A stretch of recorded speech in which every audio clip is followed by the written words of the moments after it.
Anda kembali menyaksikan Berita Satu View bersama saya Bayu Sugarda, dan kita kembali lagi dengan narasumber kita dari Republika, dari Rakyat Merdeka Online, dan juga dari Hukum Online.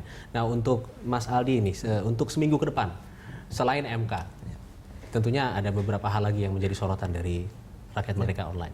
Kami melihat langkah hukum itu sudah stop di MK ya, itu sudah final mengikat yang paling tinggi.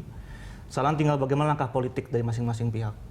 Jokowi JK melakukan komunikasi politik kepada Koalisi Merah Putih, ya kan, bagaimana mengambil suara dukungan, juga bagaimana Prabowo dan Hatta memulai dari langkah yang tadi saya katakan, itu segera melakukan komunikasi juga kepada Jokowi JK, karena kan kita tahu ada yang seorang calon presiden yang dari 2004 dan 2009 mengalami kekalahan sampai sekarang pun belum mengucapkan selamat gitu. Nah, ini kan harusnya kan jadi pelajaran buat Prabowo, karena itu akan sangat tidak membangun politik yang teduh.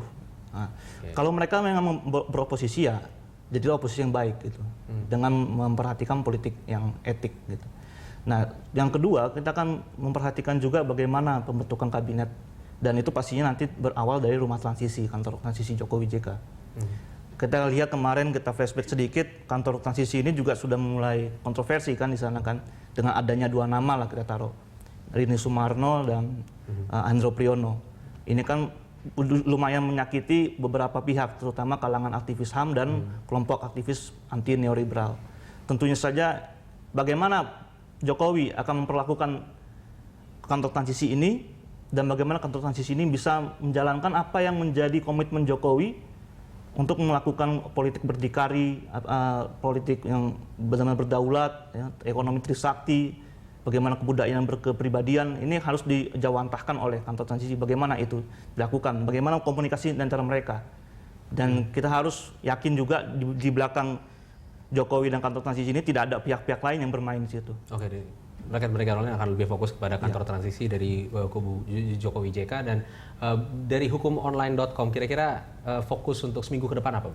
Oke, Mas Bayu, kita selain memantau wacana soal Kementerian Hukum, juga jangan lupa publik harus memantau ada gugatan exit antara Newmont dengan pemerintah Indonesia. Kita sudah memantau sejak sebulan lalu. Kita sudah mencari informasi siapa sih lawyer dari pemerintah, sampai sekarang pemerintah tidak membuka informasi itu. Dan jangan lupa juga di Tipikor ada beberapa kasus penting yang menjelang putusan, salah satunya Ratu Atut. Dan juga kasus Bundaran Situmeyang yang akhirnya muncul lagi di KPK setelah dulu zamannya Anggodo, sekarang dia muncul lagi terkait kasus Akil. Nah, itu kita akan pantau terus seminggu ke depan, Mas Bayu. Oke, nah selain MK dan beberapa kasus korupsi yang ada di Indonesia saat ini yang sedang berlangsung, dari Republika, adakah isu lain seperti ISIS gitu mungkin yang dibahas seminggu ke depan? Saya pikir kalau ISIS sudah selesai ya, kita sudah tahu siapa ISIS, kemudian ya paling kalau ada langkah-langkah atau tindakan-tindakan dari ISIS berikutnya ya, itu akan menjadi perhatian. Karena yang ISIS ini kan sampai saat ini tidak jelas juga ya, ini makhluk apa itu. Terlalu banyak hal-hal misterius dan yang tentu saja aneh. Jadi konflik Timur Tengah itu sangat complicated sekali. Yang berikutnya adalah tentu saja kita akan melihat ke depan ini soal komposisi kabinet, atau siapa-siapa saja yang akan duduk di kabinet, lalu langkah-langkah apa yang akan dilakukan oleh Jokowi JK dalam tadi menarik partai yang ada di kubu Merah Putih. Yang berikutnya adalah sidang-sidang di Tipikor itu memang menarik ya, ada kasus Atut, ada kasus Anas Urbaningrum ya, yang kita juga harus pantau karena ini kasus yang sangat menarik ya.